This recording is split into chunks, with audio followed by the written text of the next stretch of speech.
I'm going to read most of it because I have a lot to say, and I had the timer on to make sure I stayed within the 3 minutes, so I'll do my best.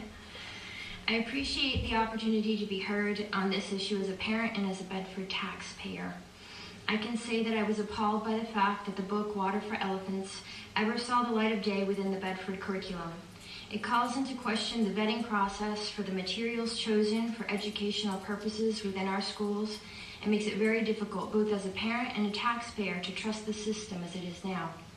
It appears that the curriculum approval process has taken the questionable approach of we have to pass it first so that you find out what's in it.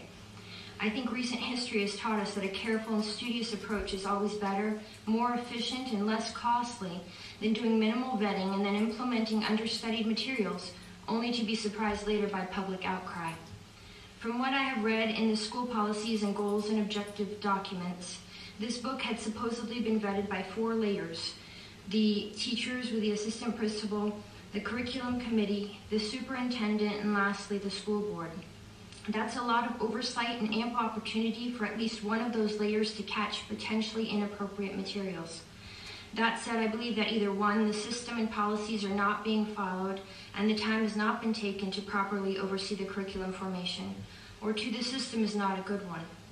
I'm interested to know if any of the layers actually read the book, and wonder at what point should it be expected that inappropriate materials be caught. Being on the New York Times bestseller list should not affect or change our educational standards. In reading the school's policies handbook and the educational goals and objectives, I doubt that the stated goal of developing children into adults who are respectful of self and others can be realized if they are regularly exposed to morally bankrupt materials which promote base behaviors. Doing so is certainly counterproductive and sends a mixed message both to parents and students.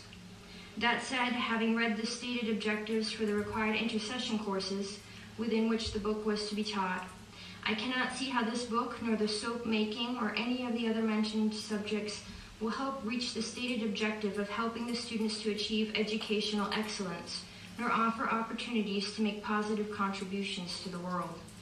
It makes it very hard as a taxpayer to be told that the schools need more time and money to teach the students because there isn't enough time in the day to teach them all they need to learn, when the students' time and taxpayer money is being used in this fashion. I would much prefer to see students exceed their comfort limits, as it's quoted in the stated goals, in a way that benefits others. This would surely result in fostering many of, if not all, the stated goals.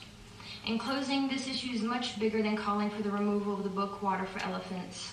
The issue is the standards by which we are measuring educational value and the commitment to adhere to these standards. The issue is that the system has fallen short of the goal of providing, and I quote, high-quality, rigorous, energizing curriculum whose objective is to develop a community of learners who are intellectually curious, resourceful, and respectful of self and others. The goal of promoting respect of self and others is violated by promoting materials that degrade the human condition, which cannot lead to a healthy intellectual person, but rather a degraded one.